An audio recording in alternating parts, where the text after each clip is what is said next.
Just want to add that we are here to listen to different voices. If you feel uncomfortable with anything that we say on stage, please don't think something is wrong.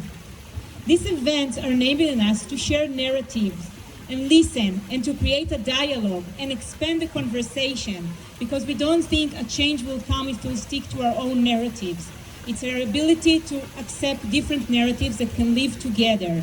And it's okay to disagree with some of the things. And so we don't need to agree with anything, but I think starting to listen it will be the path to reconciliation. Amen, one day.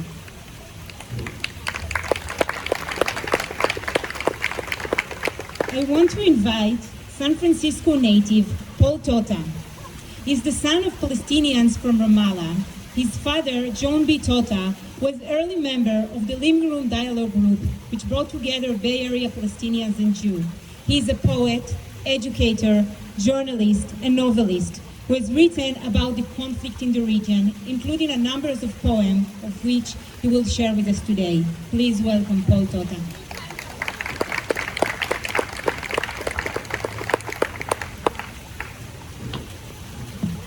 Thank you so much. You're all my cousins. Middle of the Edge, written during the great Midwestern drought in the first month of the Intifada.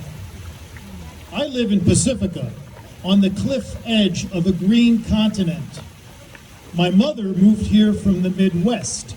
She married a man from the Middle East, from Ramallah, which now sits on the cutting edge of the Palestinian uprising. Both places, the Midwest and the Mideast, are on the edge now.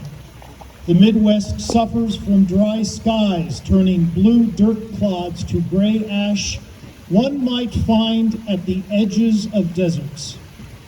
In the Mideast, the Palestinians are taking into their own hands the matter, which in this case are stones big enough to break tour bus windshields, shatter finger bones, lacerate flesh on skulls of Israeli soldiers, which they would were it not for plastic riot gear.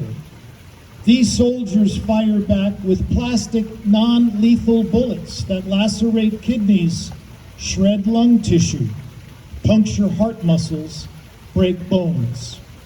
These Palestinians fight the plastic with stone anyway because they feel caught in the middle between the PLO and the ruling Likud. They want to push the matter to the edge.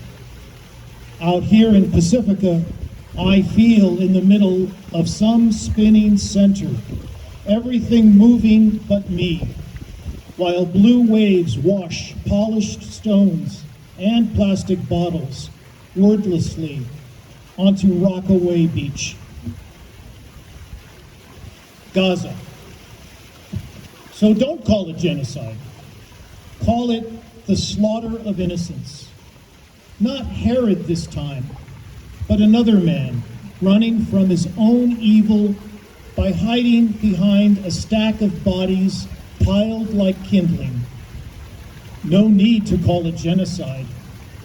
Just consider it a burnt offering of infants, toddlers, preschoolers, schoolgirls, those just starting their freshman year and dreaming of what their lives might be one day beyond the death that falls like arrows from an iron sky.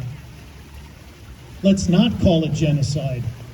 Instead, let's pretend that the grandmothers shot while holding white flags are simply ghosts from another time, when the grandparents of these soldiers buried villages under a sea of blood, over which floated a raft of bones.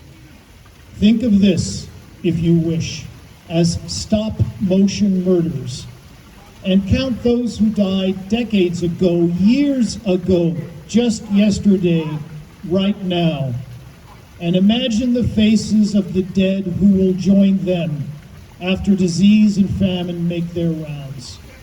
Call this what it is: apocalypse. the contagion of revenge gone mad that sickens us all, the heartbroken, the fallen, those trying to stay alive, all who want to look anywhere but here, at the truth of who we all are in our impotence, our evil, our rage, and our hate. Holy Land, how can we swallow the horror? The children murdered in their sleep, the bombs dropped without warning.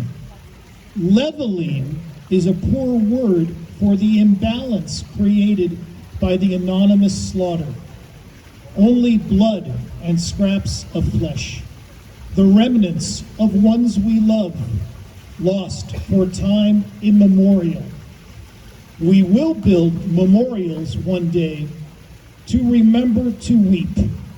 When, I wonder, will we build the final pillar, the one that signifies the line we crossed when we come to understand that blood does not wash away blood, and the only path forward is to forgive, love, rebuild in a new manner, a new home where we all belong, choosing a kind of kindness, a soft way to walk past the broken stones, looking for survivors to rescue us from ourselves. Thank you.